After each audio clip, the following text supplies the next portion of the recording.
Buenas tardes a todos otra vez.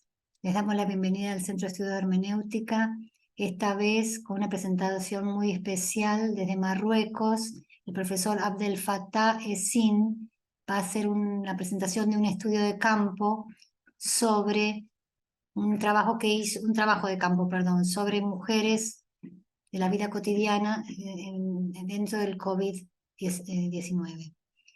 En esta oportunidad lo acompañan 3 colaboradores del centro que él preside, del Space Mediation, que son Laila Krawati, Mohamed El Fatih, perdón, y Khadija Boussena. Queremos dar un especial agradecimiento al profesor Cyril Connet, que nos acompaña hoy también desde Francia, y estamos en colaboración, en charlas con él, porque pronto seguramente nos dará una presentación. Gracias, Cyril, por tu presencia. Bueno, no sé si quieren, bueno, ya paso a presentarlo formalmente al profesor Abdel Fattah Essin. Desde septiembre de este año se desempeña como profesor autónomo.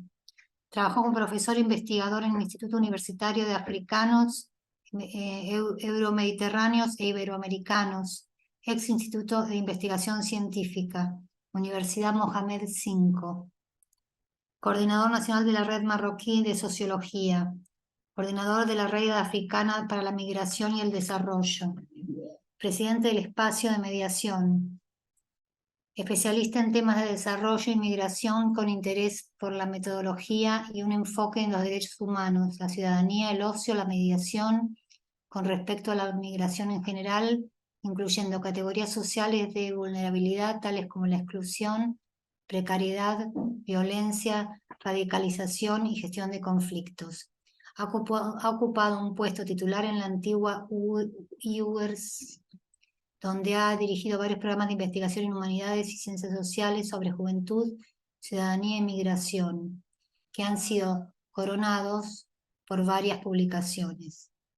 También está afiliado al Máster en Medios de Comunicación y Migración y a la Educación e Integración de Niños y Jóvenes en Circunstancias Difíciles, de la Facultad de Humanidades y Artes. También estuvo en comisión de servicio como experto de la Oficina del Asesor de Su Majestad el Sultán para Asuntos de Planificación Económica en el Sultanato de Omán. También estuvo de servicio en la Escuela Nacional de Arquitectura como parte del programa de apoyo a la enseñanza de las humanidades a los arquitectos. Finalmente ha sido contratado como consultor para realizar estudios e informes de varias agencias de la ONU, como UNICEF, UNESCO, SEA, OIM, y agencias regionales y ONGs nacionales e internacionales. Bueno, les voy a contar brevemente ahora cómo nos conocimos con el profesor Abdel Fattah Essin. Nos conocimos en Buenos Aires en marzo de este año, en el marco del Foro Mundial en el Foro Mundial de Derechos Humanos, donde tuve el gusto de conocerlo presencialmente, cara a cara, gracias a Milka Zambrana, y luego seguimos hablando todo este tiempo a la distancia para poder lograr hoy esta presentación, para que nos deleite con esta presentación. Abdel Fattah, no sé si querés comenzar.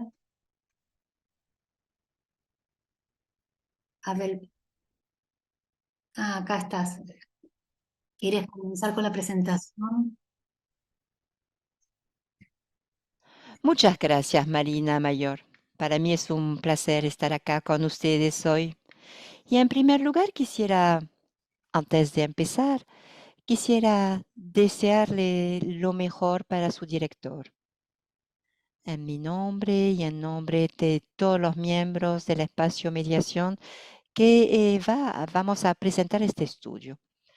Y también, Marina, quiero agradecerle por esta conexión, porque como bien lo dijo, Yo estuve en Buenos Aires en el marco de un programa que estamos desarrollando con la Dirección Interministerial de Derechos Humanos y me mandaron a Buenos Aires para seguir y conectarme con algunos actores de derechos humanos para intentar trabajar un poco juntos. Y este foro fue organizado, el segundo foro fue organizado en Marruecos antes de tener lugar en Argentina. Y durante este foro yo fui responsable para organizar talleres sobre el derecho en la ciudad. Y intenté y seguimos intentando trabajar sobre esta cuestión con la Dirección Interministerial de los Derechos Humanos y la ciudad. Entonces, hoy el trabajo que les vamos a presentar, como se acordó con Marina, es un trabajo sobre la vida cotidiana de las mujeres durante el COVID-19. Este trabajo, por supuesto, como ya lo dije, cuando hablábamos de este tema de los derechos de las mujeres. Este trabajo se hizo durante una, una investigación que hicimos con nuestros estudiantes de máster y doctorado sobre la capacitación mediante la investigación, porque como lo comprobé, nuestros estudiantes de Marruecos y otros países también están capacitados para investigación, para investigar. Se les enseña a utilizar los métodos, las técnicas, a elaborar su problemática, pero en general tienen problemas de uso y de reacción de investigadores profesionales.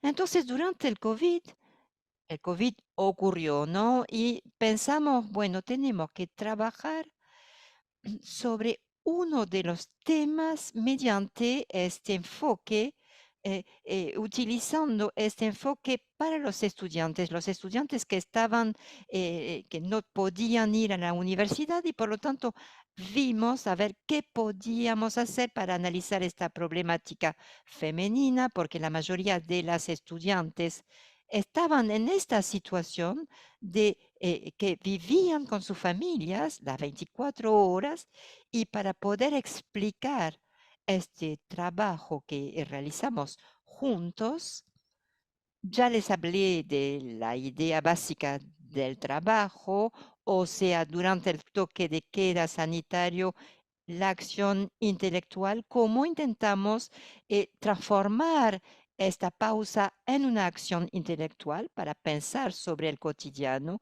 y, como siempre, cuando se intenta pensar en un fenómeno durante el fenómeno en sí, uno no tiene el mismo enfoque, uno no está en el marco de un fenómeno que está terminado, que terminó su círculo y pudiendo sacar las lecciones y discutir y analizar el tema. En esa época estábamos en el medio del tema, del problema, en el medio del COVID. Éramos sujetos y objetos. Estábamos trabajando sobre el tema, pero también estábamos sufriendo este toque de queda sanitario. Entonces, les voy a intentar hablar un poco de la elección y el porqué de esta elección del cotidiano femenino durante el COVID-19. También intentaré hablarles de la cuestión que tiene que ver con el enfoque que establecimos. Luego veremos las constataciones y las perspectivas de este estudio. Estamos entonces listos a enviar a cada uno de los que hablen la lengua francesa. Estamos en condiciones de enviarles la copia digital. Si nos contactan, entonces ahí figura mi dirección. Ahí la pueden ver, ¿eh? Abajo es una dirección de Gmail. Y si hay alguna persona que quisiera traducir el libro al español o a otra lengua,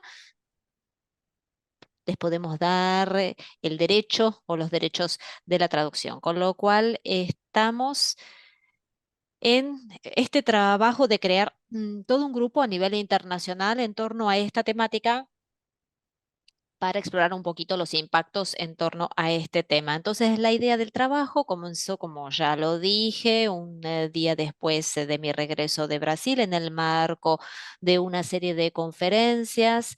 Eh, la idea era establecer una cooperación entre mi universidad y la Universidad de Pernambuco y la Fundación Joaquim Nabuco. A mi regreso sucedió el COVID. Voy a tratar de hablar de COVID en masculino en vez de femenino, porque en femenino es bastante con foco de género. En francés se dice con los dos géneros, el COVID o la COVID. Entonces, bueno, en general, todo lo que es catastrófico va con género femenino. Entonces, no, vamos a hablar de el COVID y no la COVID, ¿eh? Entonces, bueno, el COVID empezó a tomar el proscenio en la escena mediática. Entonces, bueno, recibí una invitación. Como soy miembro del Foro Social Mundial, hay algunos amigos en este marco que crearon el Viral Open Space, espacio abierto viral, VOS, el 20 de marzo. Marruecos declaró el toque de queda o las restricciones sanitarias. El 25 de marzo recibí esta invitación del VOS para organizar una actividad con la Sociedad Marroquí de Sociología. Entonces, bueno, dijimos que era necesario intentar desarrollar este tema, sobre todo por el hecho de que mi presentación y el trabajo en el cual algunos jóvenes investigadores habían participado conmigo y algunos colegas también, era en torno a la cultura de la enfermedad y la enfermedad de la cultura. Como bien lo sabemos, al inicio del COVID se hablaba, bueno, se hablaba un poco de este concepto del castigo divino, ¿no? Que por eso había sucedido la pandemia. Que era una peste china, que eran los chinos los culpables, y bueno, empezó como esta tendencia a no creer mucho, que digamos, en la ciencia, ¿no? De parte de algunas personas. Entonces, por eso decidimos hablar de eso y durante nuestro debate la cuestión del cotidiano femenino se puso de relieve y empezó a tomar cada vez más relieve en realidad, porque fue la primera vez en la cual las mujeres, bueno, antes se hablaba de libertad, porque bueno, antes estaban las mujeres que trabajaban por fuera del hogar, pero se presentó, entonces había como una dicotomía en ese momento, pero con estas restricciones sanitarias, bueno, había que quedarse en la casa y el trabajo hacerlo en la casa. Entonces, bueno, desde este punto de vista, elegimos este tema, el cotidiano femenino bajo la pandemia, y bueno, nos preguntamos cómo hacerlo, ¿no? Con estas restricciones sanitarias, cómo llevar a cabo este estudio. Como ustedes lo saben, este cotidiano femenino fue abordado bajo la noción de, a ver, perdón por haber pasado la diapo, el cotidiano fue abordado bajo el ángulo de la división del tiempo y la ocupación del tiempo según el sexo, y también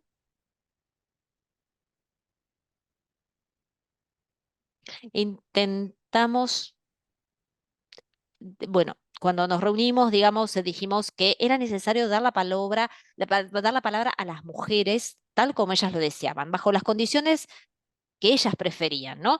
Entonces, en estas condiciones, la toma de palabra de parte de las mujeres, bueno, la dividimos en tres grandes categorías por las opciones que les dimos a ellas. Por un lado, había mujeres que deseaban hablar de la condición de mujer de cada una,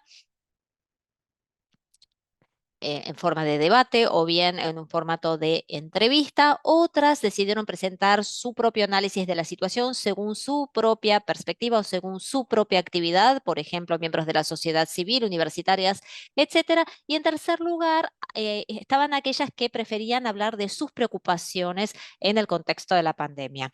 Entonces, la manera de toma de palabra fue obviamente en forma virtual a través de Zoom, pero nosotros, bueno, grabamos todas estos intercambios en nuestras plataformas Facebook y también teníamos preguntas que algunos facilitadores aportaban en las conversaciones y las discusiones y también estas preguntas figuraban en Facebook. Entonces, bueno, esta evolución, digamos, esta dinámica fue una dinámica bastante simple. La idea pasaba por tomar las cosas de forma bien seria, por supuesto, es decir, estar bien atentos. Por ejemplo, si ustedes leyeron, o para quienes van a leer el libro, bueno, nosotros discutimos mucho los conceptos en al mismo nivel que la terminología y otros aspectos. Es decir, que intentamos reflexionar a partir de una cosa que es cierta. Entonces, cuando algunas mujeres hablan de determinadas situaciones, nosotros no tenemos la costumbre de escucharlas hablar de esas cosas. Entonces, con esta metodología obtuvimos más información, más datos y más explicaciones sobre algunos conceptos. Entonces, nuestra dinámica, dándole la libertad a las mujeres invitadas, como ya se dijo, fue muy rigurosa a lo largo de las intervenciones por respeto a nuestra hospitalidad académica y bueno, nosotros permitimos que las mujeres se expresaran según el método o el formato que ellas habían elegido. Pero al mismo tiempo nosotros nos pusimos por objetivo esto de respetar nuestro método, es decir, plantear preguntas para aquellos conceptos que ameritaban más argumentación, más claridad y explicarlos. Entonces, esta cuestión de debate abierto con el azar sobre un fenómeno concreto nos dio muchos datos y también nos dio muchos elementos sobre los cuales pudimos ver con nuestra red que se estaba en ese momento formando. Entonces, bueno, nos planteamos si estaba la posibilidad de comparar, porque hoy en día vamos a hablar mucho acerca de la memoria o de los recuerdos. También vamos a hablar de reacciones lejanas. La situación no es como antes. Entonces, el método que nosotros elegimos para poder emprender este trabajo a partir de las hipótesis mencionados nos exigió a cada uno de nosotros retranscribir los textos y reenviarlos a las mujeres para validarlos. Pero en nuestro trabajo nosotros no pusimos, no enviamos los textos verbatim, no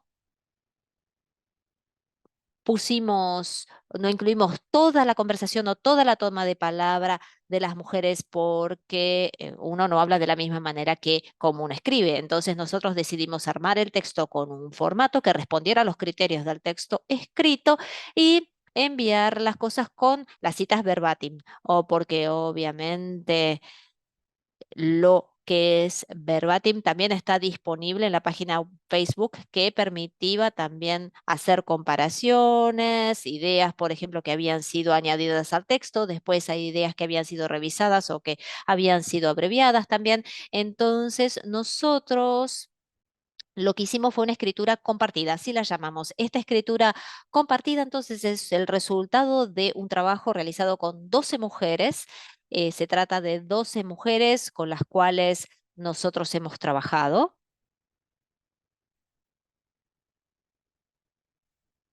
Ellas eran más o menos 30 las incluidas, pero solamente 12 respondieron y estas estaban repartidas en 4 continentes, estas 12 mujeres, a saber, África, específicamente Argelia, Marruecos, Camerún, Senegal y la República Democrática de Congo, el continente americano, Canadá y Brasil, una y una. En este caso, la de Canadá, la canadiense, es una investigadora que se tuvo que quedar en Marruecos durante las restricciones sanitarias, había llegado para hacer estudios sobre la migración marroquí-canadiense.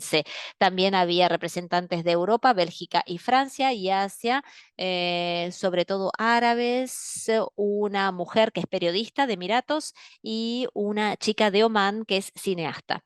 Entonces es necesario cabe notar que en este marco había muchas mujeres binacionales, o sea, mujeres que gozaban de la doble nacionalidad y que vivían o bien o estaban en situación de migración o que estaban en situación de movilidad universitaria o algún otro tipo de movilidad.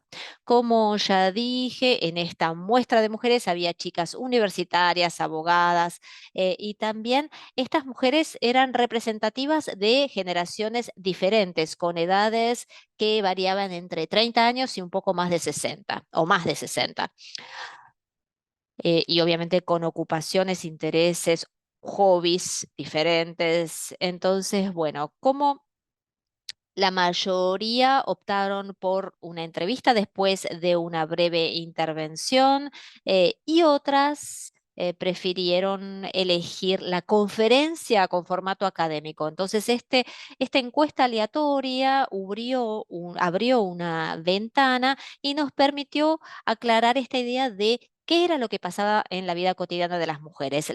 Lo que nosotros comprobamos, la comprobación, esto lo dividimos en 4 elementos. La primera comprobación es que este trabajo colectivo emprendido con estas mujeres, nos dio una idea del impacto de la revolución digital que vivimos y lo que yo denomino personalmente lo que son los software sociales. No son las redes sociales para mí, son los software sociales, es decir, estos softwares que están disponibles para conectarnos, la presencia del algoritmo, etcétera. Y desde esta, irrupción de lo digital y de las redes sociales, estas redes, estos software han invadido cada vez más la vida cotidiana de la gente y por lo tanto estas tecnologías juegan un rol muy interesante con el tema del teletrabajo. eh, Obviamente no estaba tan instalado en ese entonces como hoy en día, pero el trabajo a distancia al día de hoy se ha convertido en moneda corriente, y al igual que la educación a distancia y otros formatos a distancia. Lo primero que nosotros constatamos es que desde el inicio de la pandemia, desde la aplicación de restricciones sanitarias internacionales, las redes o los medios, las tecnologías digitales empezaron a ocupar todos los intersticios de la vida de las personas y hoy en día hablamos mucha más de una persona que está conectada o bien una persona que está desconectada, ¿no? Entonces, eh, esta conectividad se ha convertido en una forma de inclusión en el mundo en general, en esta mundialización, esta globalización que nos une, que nos y que impacta en nuestro cotidiano. La segunda comprobación es la permeabilidad de las fronteras entre lo público y lo privado. Esto significa que había dos espacios, uno antes los definía bien y cada uno sabía bien cuando estaba en el espacio público o privado, pero por ejemplo, cuando en una familia los miembros de la familia se van al trabajo, a la escuela, lo que sea, ¿no? Los papás, los chicos, etcétera, cada uno se ocupaba de lo que tenía que hacer, pero el gran problema es que hoy en día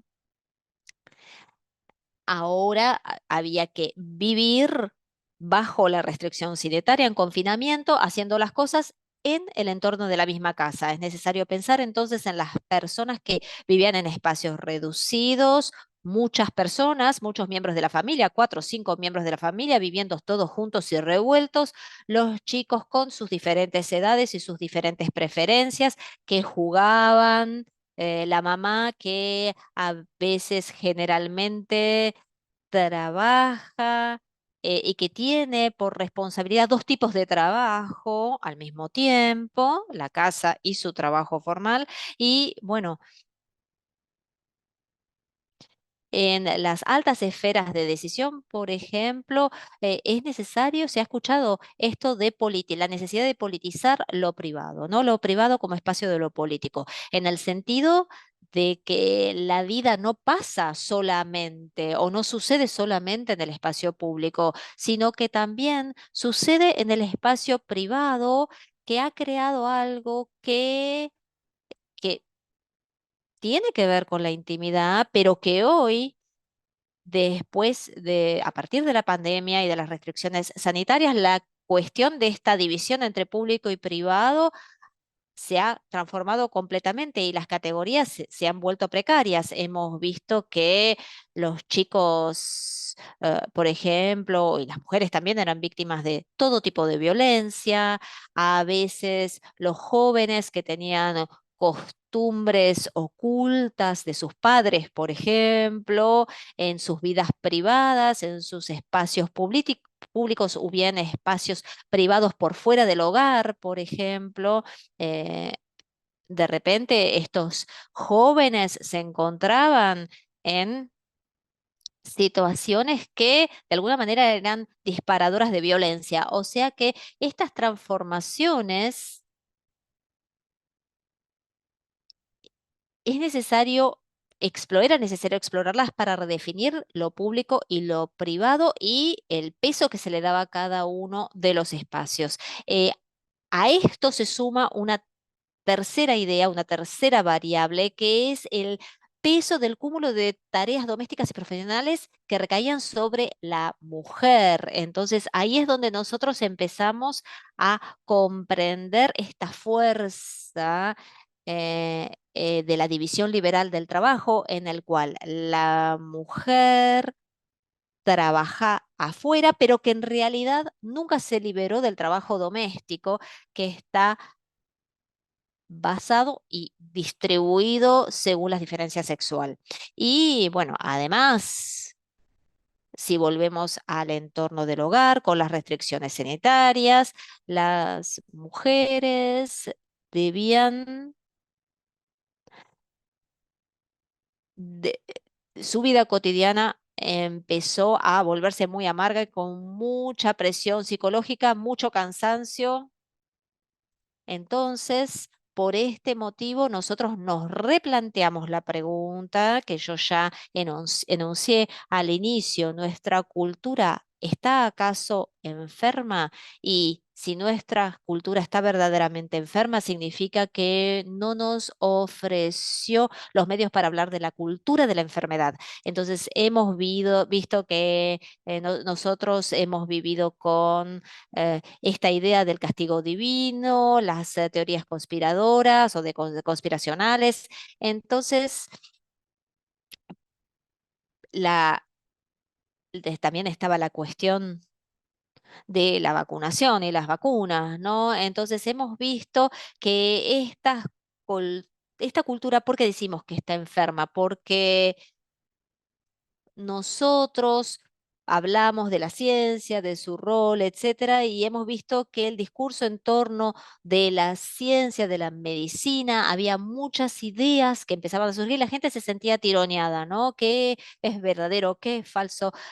Entonces, todo eso tuvo un impacto para nosotros. Ahora bien, ¿cuáles son las perspectivas para nosotros? Las restricciones sanitarias nos han mostrado que la naturaleza puede reflorecer si el hombre sigue, o si el hombre pasa a ser, o si la humanidad pasa a ser convivial, digamos, o empieza a convivir bien. Por ejemplo, muchas fotos empezaron a circular, ¿no? ¿Se acuerdan de, por ejemplo, en Venecia, los patos que empezaron a nadar por los canales, cómo la naturaleza iba reconquistando sus espacios? Es decir, que en ausencia de un hombre que no circula o que casi no circula, la naturaleza reconquista sus espacios y nosotros también vimos como una reducción de los gases de efecto invernadero, ¿no? Entonces, bueno, cómo se reconstituía la atmósfera, etcétera. Entonces, esta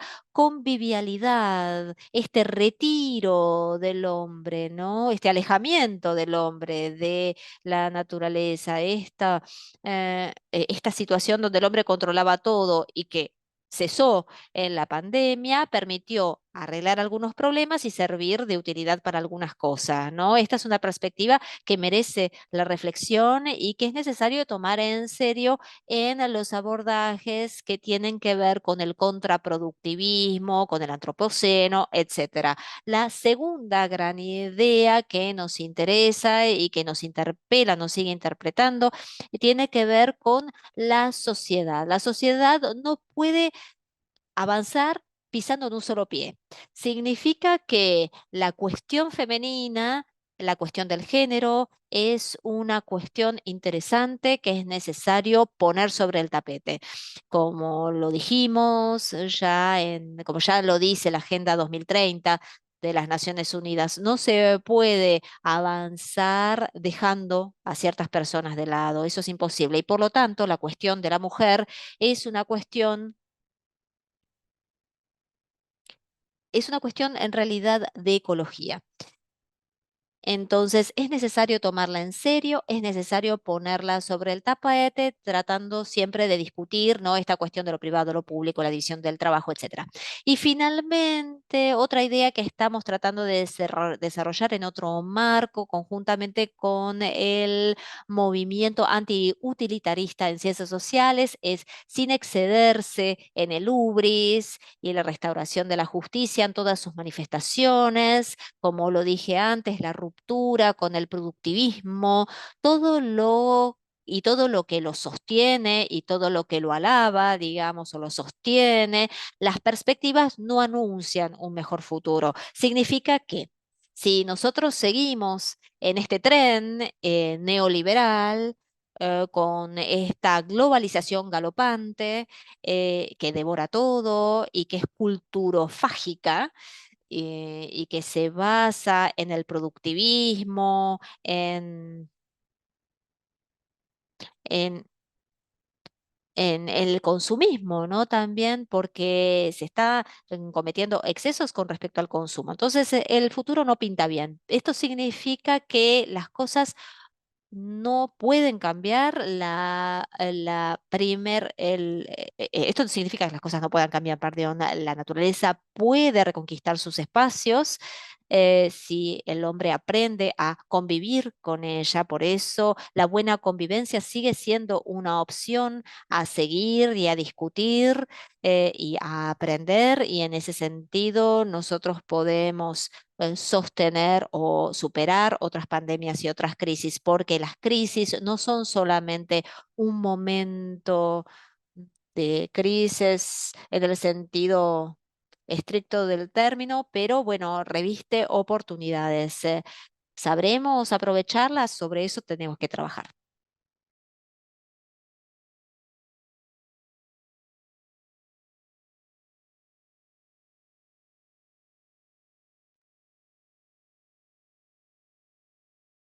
Bueno, muchas gracias Marina.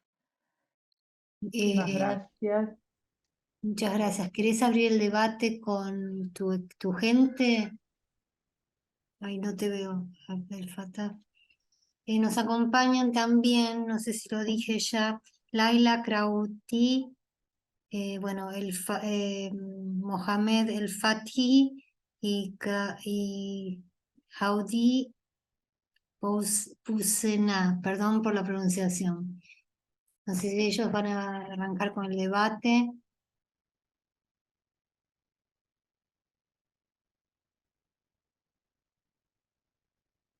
Abdel Fattah, ¿me escuchás? ¿Me oís?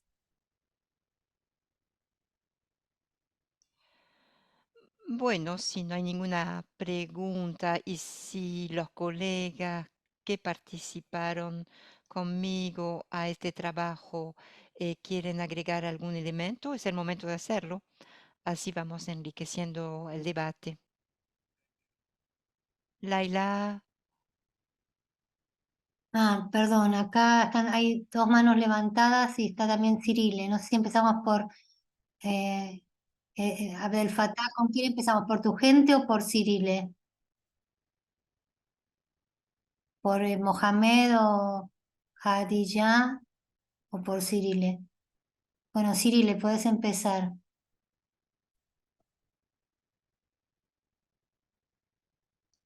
Cirile, sí. Muchas gracias por darme la palabra. Bueno, quería empezar agradeciendo el equipo que organizó este seminario. Y luego quería agradecer a Abdel Fattah, el que presentó la situación de la mujer en la época del COVID y lo escuché con mucha atención y mucho interés. Escuché su presentación y me pregunté lo siguiente: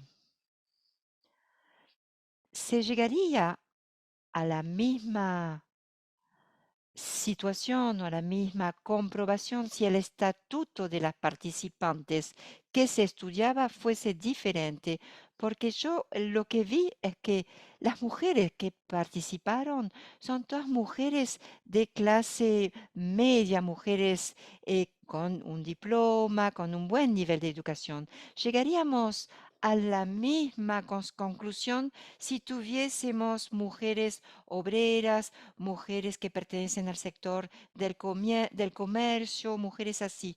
Esa es mi primera pregunta.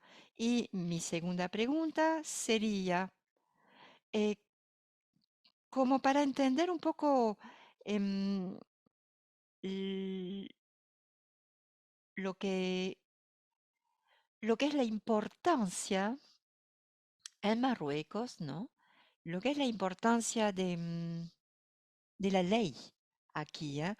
Podemos decir que la ley produjo como un progreso en Marruecos, porque sé que los usos se mantienen en nuestros países africanos, del norte de África, del sur de África. Sé que los usos son bastante, o las costumbres son bastante paternalistas. Entonces, en el contexto marroquí, le quería preguntar si se constata, si se observan progresos relacionados con la ley. Por ejemplo, la paridad hombre y mujer garantizada por ley. Muchas gracias.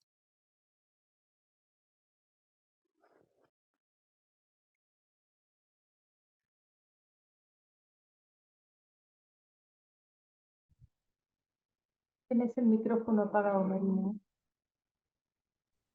Muchas gracias, Cyril. Le preguntaba al profesor Esim si quiere responder la pregunta. Si puede responder la pregunta esta.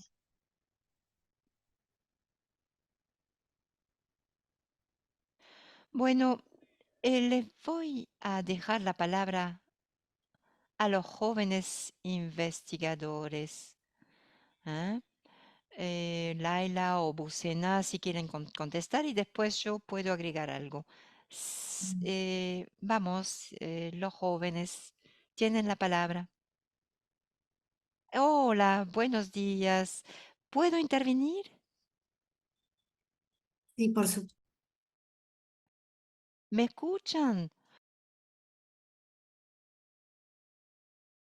Ok, muchas gracias. Buenos días a todos. Para mí es un gran honor estar acá con ustedes en este encuentro virtual sobre el cotidiano de las mujeres en el marco del COVID-19.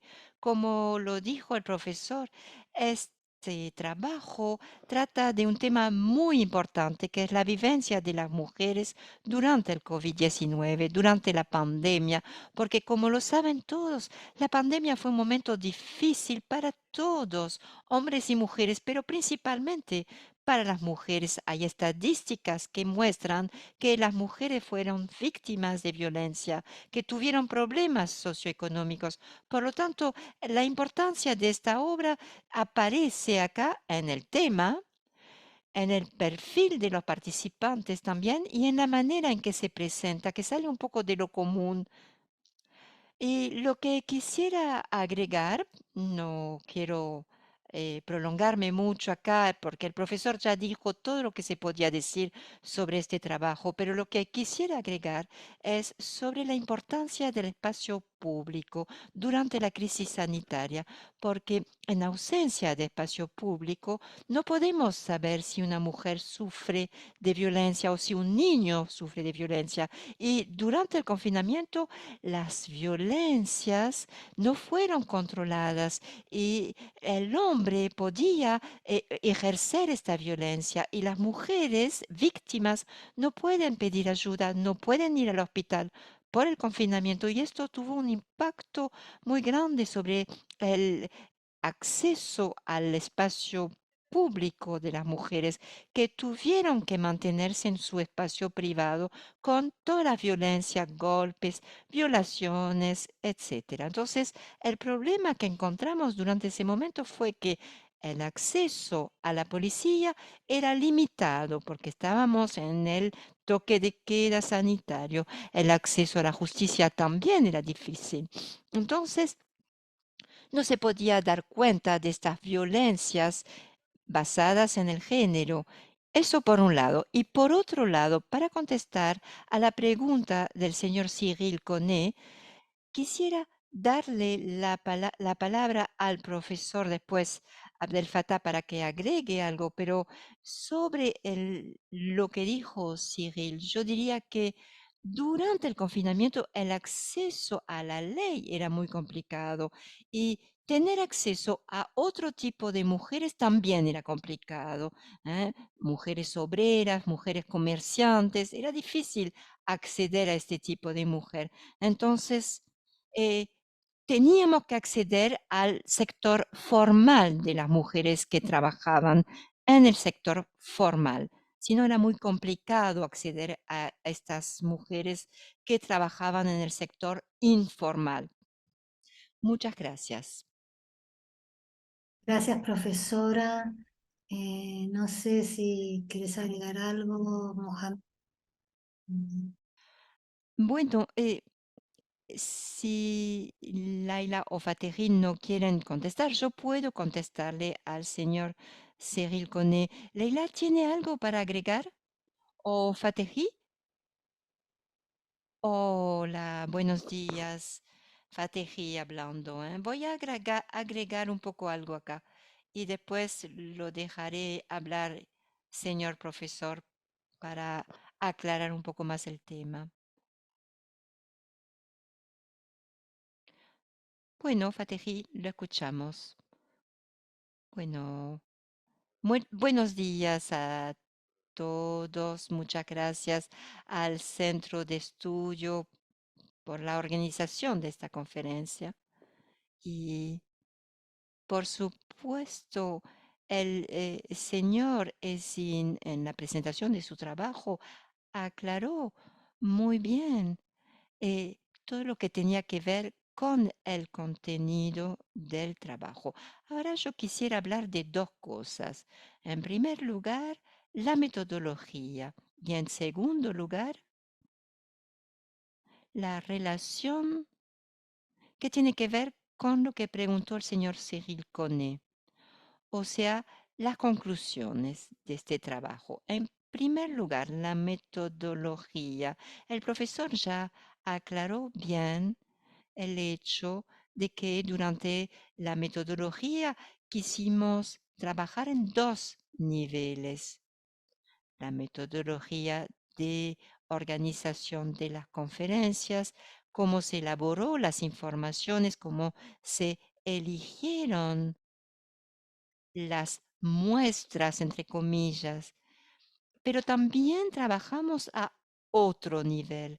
Fue el nivel del equipo de trabajo, fue cómo discutimos, cómo elaboramos nuestro trabajo y cómo se presentó este trabajo en ese libro que se presenta hoy.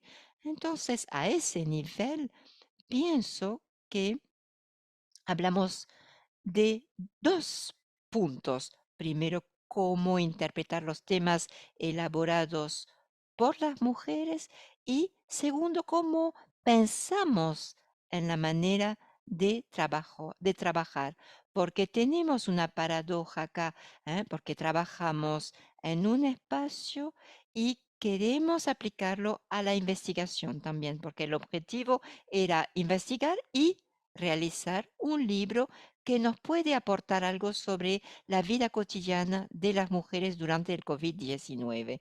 Entonces, apuntando a eso, intentamos hablar entre nosotros y todo eso muestra la importancia del intercambio entre el equipo de trabajo y la concertación que tuvo lugar. Hemos presentado un trabajo bajo la forma de un informe con unos principios enunciados por las mujeres con unas conclusiones y todo esto me lleva a un segundo punto, ¿qué son las conclusiones?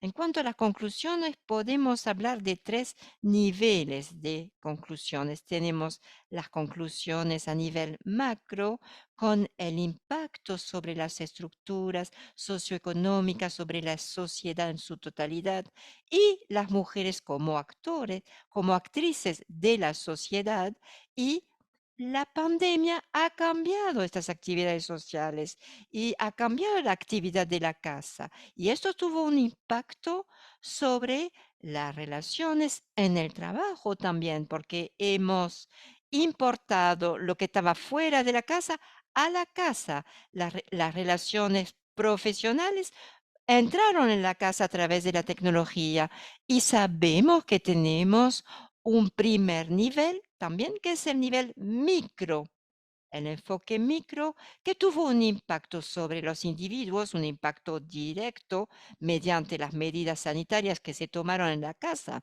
¿eh? Por ejemplo, por el confinamiento, por el control. Todo esto todo eso tuvo un impacto sobre la vida de las mujeres. Las mujeres tuvieron que llevar su trabajo a su casa y tuvieron que seguir su compromiso con la casa, con el marido, con la limpieza, con los niños. Y esa fue la situación de las mujeres. Y todo esto tuvo un impacto, por supuesto, sobre la cultura a un tercer nivel que dio algo que mostró la situación de las mujeres como un indicador dentro de la sociedad que existe mucha vulnerabilidad en la vida de las mujeres hoy en día. Bueno, si me lo permiten, voy a agradecer a mis colegas por aclarar, voy a agradecer a Cyril y a mis colegas y agregaré que las mujeres, no podemos decir que exista una mujer tipo, porque los problemas de las mujeres son siempre los mismos, van cambiando de grado o de nivel, pero estas mujeres con las que discutimos, que participaron de esta investigación, estas 12 mujeres de nuestra muestra, eran mujeres que vivían situaciones que correspondían a otras mujeres y que nos contaron situaciones, por ejemplo, si lee lo que nuestra colega Pauline de Camerún escribió o lo que Odile Faye de Senegal escribió, son dos actrices de la sociedad civil que administran proyectos que se organizan en barrios precarios y trabajaron conmigo sobre los temas de migración y contaban elementos de estas mujeres que de un día para el otro se encontraban estas mujeres que pertenecían a la clase más pobre, que de un día para el otro perdían su trabajo. Eran mujeres que trabajaban de limpieza de casa o que hacían pequeños trabajitos y de un día para el otro pierden su trabajo. ¿eh? Y entonces, eh, acá también hablamos de gente muy humilde. Si ven el texto de la señora Shafia que vivía en París, o el texto de Sara, la joven abogada política que tiene problemas, que habló de sus problemas que tenían que ver con las leyes y problemas de acceso también a la ley en Francia, ¿eh? Entonces podemos decir que en general no creo que los resultados cambiarían en este caso, según el tipo de mujer, ¿eh? Lo que sí podría cambiar es la clasificación de los problemas, pero en general no creo que impactó la realidad eh, o al contrario, eso impactó la realidad de todas las mujeres. Eso sería la primera cosa que quería decir. Segunda cosa, a través de nuestro trabajo también podíamos seguir lo que se decía, todo lo que circulaba sobre este tema mismo en las redes, ¿eh? YouTube, TikTok, en las redes sociales en general. Entonces, si leen nuestro libro, van a ver que existe también un análisis en la introducción, un análisis en el que intentamos retomar todos esos elementos. En cuanto a Marruecos, es cierto que Marruecos hoy en día, desde la nueva constitución del 2011, no es más el Marruecos que teníamos en una época, el Marruecos de los años de plomo, que lo llamábamos. Ha cambiado. Esta constitución permitió progresar. Tenemos el tema de la paridad que se está aplicando en el tema político, en el tema de la representación y de la representatividad en los partidos políticos. No se trata solamente de presentar a las mujeres, sino que también estas mujeres en distintas situaciones tienen que ser representada, representar la realidad femenina. Entonces tenemos este tema de la paridad, que es como un enfoque de discriminación positiva a favor de las mujeres. Y eso lo tenemos en el ámbito político, en el ámbito profesional, etcétera. Y a eso hay que agregar que hoy en día estamos hablando, estamos discutiendo el cambio del código familiar. Y cuando hablamos de código familiar, hoy en día es un código familiar no solamente basado en el Islam, también tiene un enfoque que apunta a la comunidad judía de Marruecos. Y esto por primera vez se incluye en el Código de Marruecos. Y estamos discutiendo de relaciones extraconyugal, estamos hablando del derecho, por ejemplo, hoy la mujer en Marruecos puede dar su nacionalidad a sus niños, a sus hijos en las parejas mixtas, y también a su marido. Esos son progresos, cosas que antes no existían, un nuevo derecho para las mujeres. Hay muchos problemas que tienen que ver con esta emancipación de las mujeres, pero tenemos conciencia de que vamos hacia un proyecto de sociedad en el que vamos a tener otro enfoque de las mujeres con un proyecto de sociedad democrática y moderna. Y esto quiere decir que esta modernidad no va a ser aplicar lo que se hace en el occidente, sino intentar resolver algunos problemas, algunas desventajas conservando una herencia, una historia, pero abriéndola a la nueva realidad del presente. Y en la Constitución de Marruecos, en el preámbulo de la Constitución, se dice, y creo que somos la única sociedad africana y árabe que lo reconoce,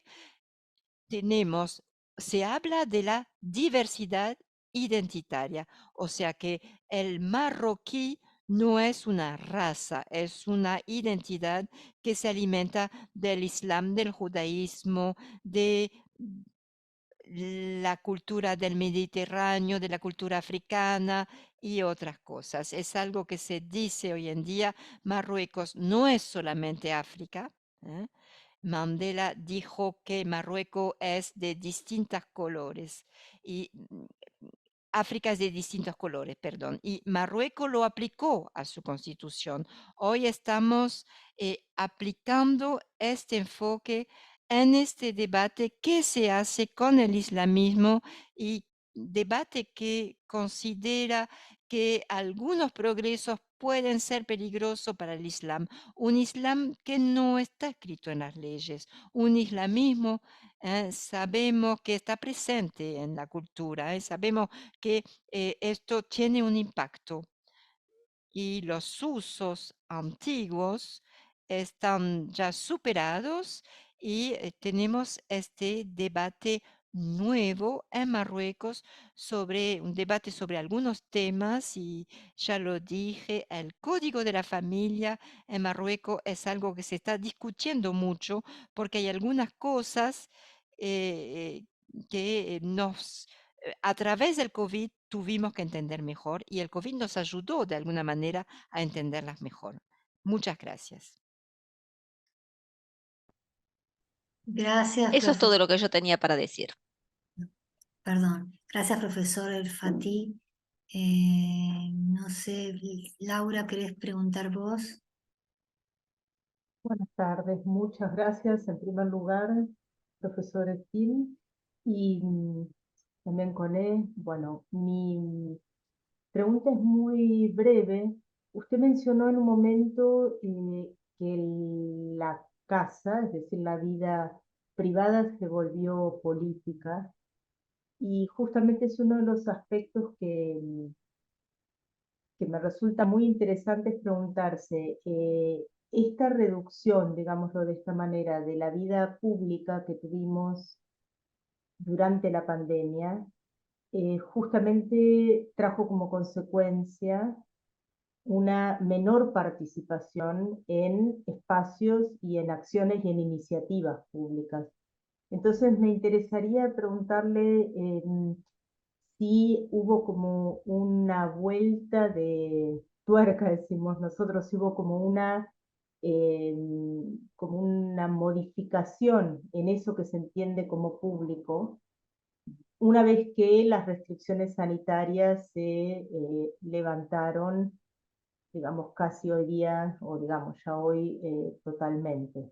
Sí, sí, esa vida, porque al usted mencionar que la vida en la casa, la vida familiar se volvió política, me pregunto hasta qué punto esa vida política hogareña no es una reducción de la vida política pública, sino quedó esa vida política más reducida, más contraída, por ser justamente en ámbitos menores y de menor, digamos, menor carácter público, ¿no? Esa es mi pregunta. Perdón, gracias, Laura. No sé quién quiere contestar. Si Laila, si... Laila, ¿querés contestar vos? Hola a todos. Me desconecté, perdón, y bueno, estaba usando mi celular. No sé si me escuchan ahora. Perfectamente. Bien. Con respecto a la pregunta, con respecto a las intervenciones, yo no sé si el profesor Ezin ya respondió a esta pregunta, pero puedo responder también que según la intervención de la señora Pauline Machin, eh, yo soy actriz soy actora asociativa por los derechos de la mujer. No sé si usted quiere presentar esta categoría de mujeres que son, eh, porque más que nada, porque su presentación tiene que ver con una perspectiva general, social y económica de la mujer y sobre todo de la joven, de la niña, en un contexto pre-COVID 2019, poniendo de relieve algunos puntos. Yo voy a hablar, yo no voy a citar absolutamente todo, pero voy a hablar sobre este tema con respecto a algunos aspectos. En primer lugar, la sociedad de Camerún es una sociedad patriarcal, es decir, que una niña que nace en una familia camerunesa de Camerún es considerada una carga económica. Entonces, la niña no tiene derecho a ir a la escuela. Probablemente alguna de las colegas ya habló del tema. Esta jovencita o esta niña, su destino es el matrimonio forzado o precoz o como mucama, digamos, como sirvienta en alguna casa. Entonces, esto acentúa, por supuesto, la vulnerabilidad de esta niña y también la exposición a todo tipo de violencia. La violencia puede ser física, económica, verbal, psíquica. Entonces, la mujer es víctima de todo tipo de cosas. Las niñas de Camerún, bueno, yo personalmente trabajo sobre la intervención en Camerún. Es decir, que voy a hablar específicamente de las niñas de Camerún. Entonces, estas niñas son explotadas en todo tipo de situaciones. Son explotados en la escuela, en diferentes puestos de trabajo, en el trabajo doméstico, en el caso de divorcio también.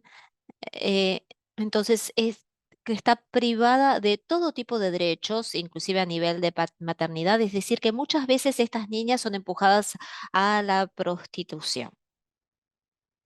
Y obviamente las correlaciones patológicas de toda esta práctica, ¿no? Entonces, las mujeres, la mujer de Camerún no tiene el derecho, no tiene derecho a tener, por ejemplo, un crédito bancario, un préstamo, no tiene derecho a desarrollar un proyecto propio, no tiene ningún tipo de acceso a servicios financieros. Por lo tanto, para ser breve, la mujer africana en general sigue estando en situación de discriminación, está privada de sus derechos, pero también puedo decir que también yo puedo responder con respecto a los derechos de la mujer. Y cuando hablamos de la mujer, de los derechos de la mujer, también hablamos de los niños. Camerún, Camerún puede inspirarse a partir del modelo de Marruecos, porque Marruecos está muy avanzado con respecto a los derechos de los niños, sigue convenciones internacionales sobre los derechos del niño, y entonces puedo decir que, bueno, yo trabajo en hay una caja que es una caja que se llama la caja de cohesión social. Es una caja que existe para dar apoyo social, para ayudar a las viudas, para ayudar a las viudas y a las mujeres divorciadas y a las madres que tienen que hacerse cargo de sus hijos. Las ayudan en cuanto a apoyo escolar. Este programa, entonces, indemniza a los padres y también a las asociaciones en materia de transporte, entra en materia de las comidas escolares eh, y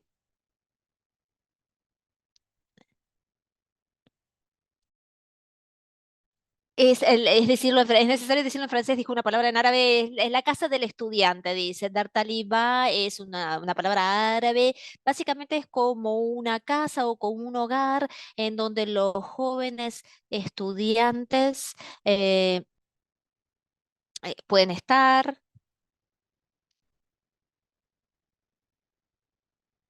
Son como casas de acogida, digamos, donde los chicos pueden estar cuando viven muy lejos, cuando tienen la casa muy lejos de la escuela.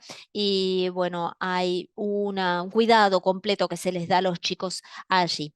Entonces, bueno, también tenemos que hablar de las mujeres en situación de violencia.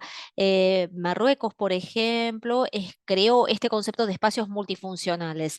Estos espacios están destinados a las mujeres para cuidar a las mujeres que han sido víctimas de actos de violencia, ya sea que se trate de violencia física o verbal, como ya acabamos de decirlo, ya sea que sean mujeres que estén en situación de distrés o mujeres que hayan sufrido violencia de la parte de la familia en general, ¿eh? No necesariamente tiene que ser el marido, puede ser sus hermanos, por ejemplo, porque nosotros tenemos que tener en cuenta que se trata de África. Entonces, en África en general la sociedad es patriarcal. Entonces esta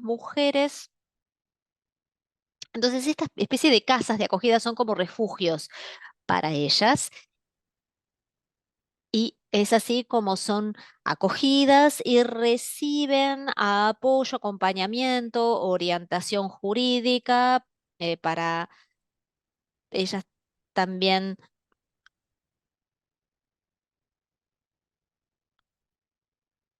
Y también se les da cursos sobre la base del nivel de educación que tienen. Entonces, tenemos un programa que se llama TEISIR. Este programa,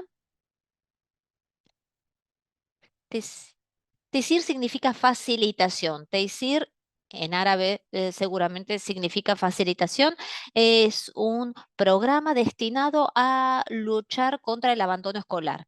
Entonces, los padres a veces los padres hacen que el chico deje la escuela para que el chico empiece a ayudar en, por ejemplo, el campo o, por ejemplo, no sé si es albañilería a lo que se dedican los padres para que lo ayuden a hacer albañiles, etcétera, con el trabajo de albañiles, etcétera. Marruecos entonces ha considerado esta estrategia, ha creado esta estrategia TEISIR, facilitación, para que con una suma de dinero que se les asigna a los padres o a las familias, estos chicos no necesitan ir a trabajar. Entonces, grosso modo, Marruecos ha hecho muchísimos avances. Entonces, es un país que hace lo posible por respetar los derechos de la mujer, pero sigue habiendo mucho trabajo por realizar. Bueno, tengo muchas cosas por decir, pero no quiero extenderme demasiado. Muchas gracias. Gracias, Leila. Tenemos a Pauline también, que levantó la mano. No sé si usted quiere tomar la mano, Pauline, porque ella es una de las integrantes de la sociedad civil que ha participado de este trabajo, una de las que ha tomado la palabra como parte de este trabajo. Hola a todos. Gracias, Abdetalfa. Gracias. No sé si me escuchan. ¿Me escuchan? Sí, sí, te escuchamos. Muchas gracias. Me gustaría felicitar al profesor por lo que ha hecho, por su metodología, por la presentación del trabajo, porque me ha permitido tomar otra perspectiva sobre el trabajo realizado. Yo realmente lo felicito por la calidad de su trabajo y la presentación, ¿no?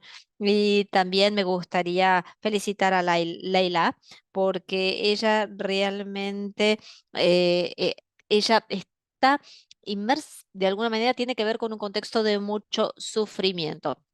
Entonces, es cierto que la situación del COVID y yo eh, compar- comparto esto de la duda del género, la COVID o el COVID, pero la situación ha hecho mucha exacerbación, digamos, de los actos de violencia cometidos contra las mujeres. Es una situación muy grave. Entonces, todo tipo de violencia, ¿no? Estamos hablando, por ejemplo, violaciones, también, también la sodomización de los niñitos, ¿no? Algo que no existía tanto antes, pero como actora de la sociedad civil, me di cuenta de esto. Entonces, Laila también ha hablado de estos programas de facilitación o TAYSIR, las diferentes innovaciones que fueron introducidas por Marruecos, pero para nosotros es como una utopía lograr todo esto, ¿no? En Camerún, en la región en donde estamos inmersos, no hay espacios seguros o safe spaces, ¿no? Lugares a donde puedan acudir las mujeres violentadas, por ejemplo.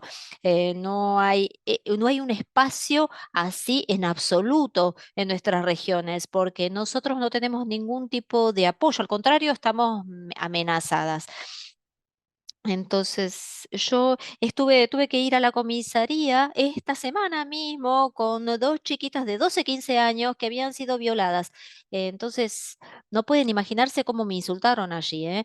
Entonces, bueno, tuvimos que ir al hospital para asegurarnos de la salud. De ellas y darles un tratamiento contra todo tipo de contagio virales, pero la realidad es que la situación no cambia para nada, ¿no? Hablamos de los derechos de los niños. En Camerún no hay un código de familia. eh,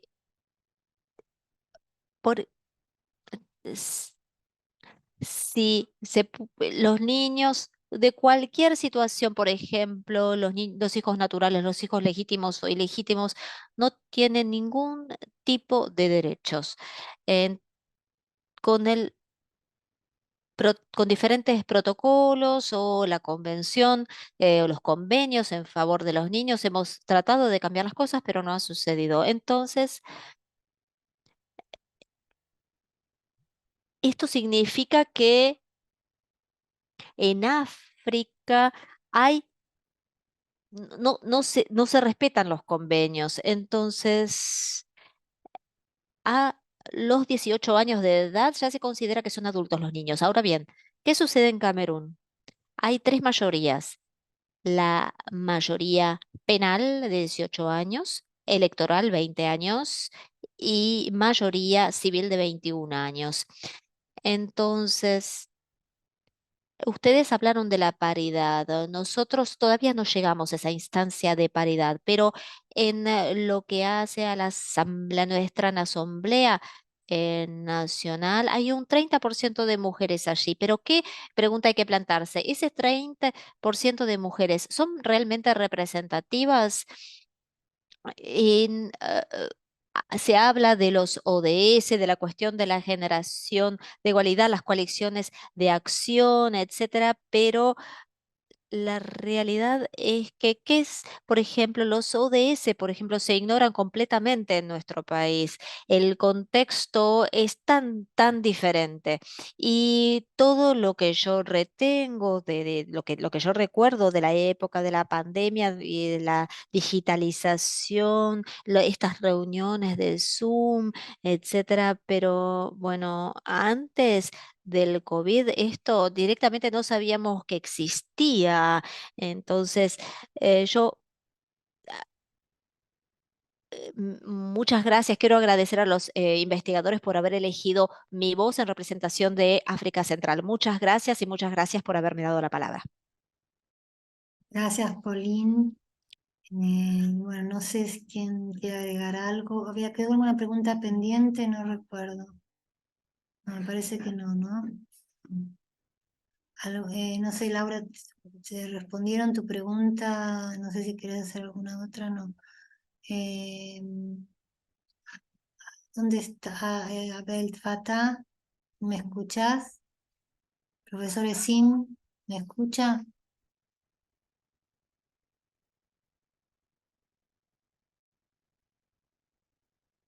La escucho Ah, muy bueno, bien no sé si quiere agregar y, algo. y estoy siguiendo. No sé si hay preguntas. No, parece que preguntas, no, no sé si quiere agregar algún comentario. Profesor Esin hablando. Bueno, lo que quisiera decir es, primero, muchas gracias al equipo que nos invitó a hablar de todo este tema. Como lo dije al comienzo, estamos pensando en crear una red sobre este tema, a nivel internacional. No sé si su centro quiere colaborar con nosotros para trabajar sobre este tema. Yo estuve en Buenos Aires para el tercer foro de derechos humanos. Intenté hablar un poco de todo esto con la gente que estaba allá. No recibí ninguna respuesta por parte de los argentinos ni por parte de otros participantes. Como ya lo dije, para los que quisieran leer este libro, se lo podemos mandar en versión digital. Va a estar en nuestro sitio web muy pronto, sitio web que vamos a abrir pronto también. Y si alguien quiere traducirlo, con mucho gusto le damos los derechos para hacerlo, le damos las informaciones necesarias. Seguimos acá, para trabajar con este tema, desarrollar algunas ideas, las tres principales pistas sobre las que trabajamos ya las presenté, así que muchas gracias por la invitación. Gracias a Marina, a Laura, gracias al equipo y le deseo Perdón, una mejor salud a su director.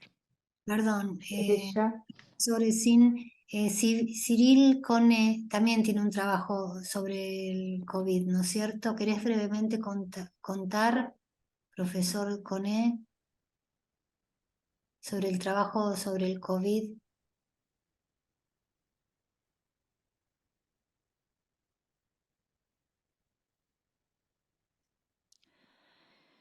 Muchas gracias, Cyril hablando, ¿eh? Muchas gracias, profesor. Muchas gracias, Marina. Quisiera agregar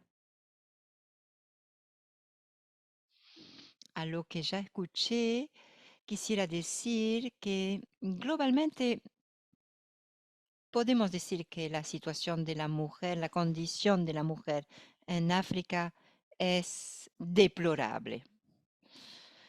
Y podemos agregar que el COVID incrementó las dificultades y los sufrimientos de las mujeres, de las africanas en general.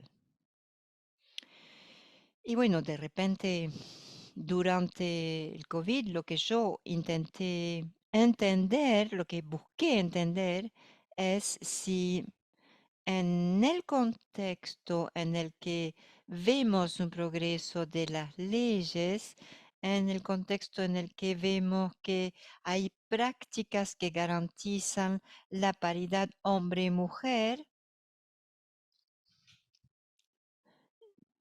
quería analizar para ver si la situación de las mujeres durante el COVID, durante la pandemia, si fue una situación más soportable cuando había más paridad y más derecho para las mujeres, ¿no? Debo decir que el trabajo que hice a través de un trabajo que publiqué en el Instituto de Estudios Avanzados de la ciudad de Nantes, Francia. En este trabajo intenté analizar un conjunto de desigualdades de las que las mujeres eran víctimas. No voy a ser muy largo sobre este tema, pero el hecho de que las mujeres son o tienen que ocuparse del hogar, de los niños, del desarrollo de estos niños y al mismo tiempo las mujeres están preocupadas porque no quieren perder su propio trabajo.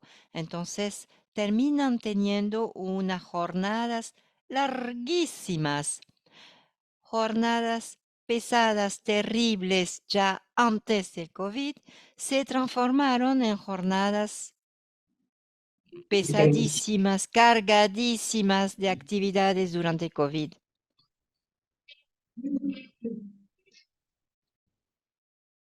Y lo que podemos decir, lo que yo puedo decir para sacar una conclusión de esta situación es que esta sobrecarga de actividad vuelve a las mujeres ineficaces a nivel de su propio empleo y podemos temer entonces que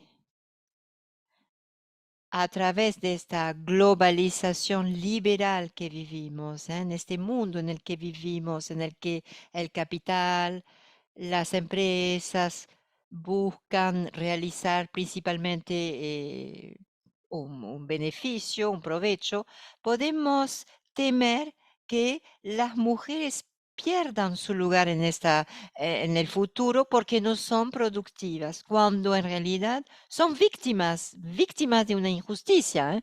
Entonces, eso para decir que en general estamos frente a una situación, ¿eh?, que existe en África, que existe en el sur, una situación que es mala, que es negativa, pero que no es tampoco una buena situación ni una situación positiva en los países del norte. Muchas mujeres sufrieron de depresión durante la pandemia en Francia, donde yo estaba durante todo el periodo de la pandemia y pienso que de hecho hay conclusiones que tenemos que sacar después de la pandemia y es justamente que eh, mm, tenemos que hacer algo para aliviar la humanidad sabiendo que la felicidad de la mujer, ¿no? Es la condición para la felicidad de la humanidad, porque es la mujer que empuja la civilización, es la mujer que hace que la vida existe, que la familia exista, es la mujer que permite todo eso. Entonces, el llamado que yo hago en mi trabajo es un llamado para pensar que finalmente con la enfermedad, los más débiles son las primeras víctimas y que cuando se termina la enfermedad, cuando la pandemia termina, tenemos que pensar en reforzar las instituciones que protegen a estos débiles, a estos más débiles. Y por eso me parece que llegó el momento de pensar en la reparación y en la mejoría de las condiciones de vida de las mujeres y pensar en la paridad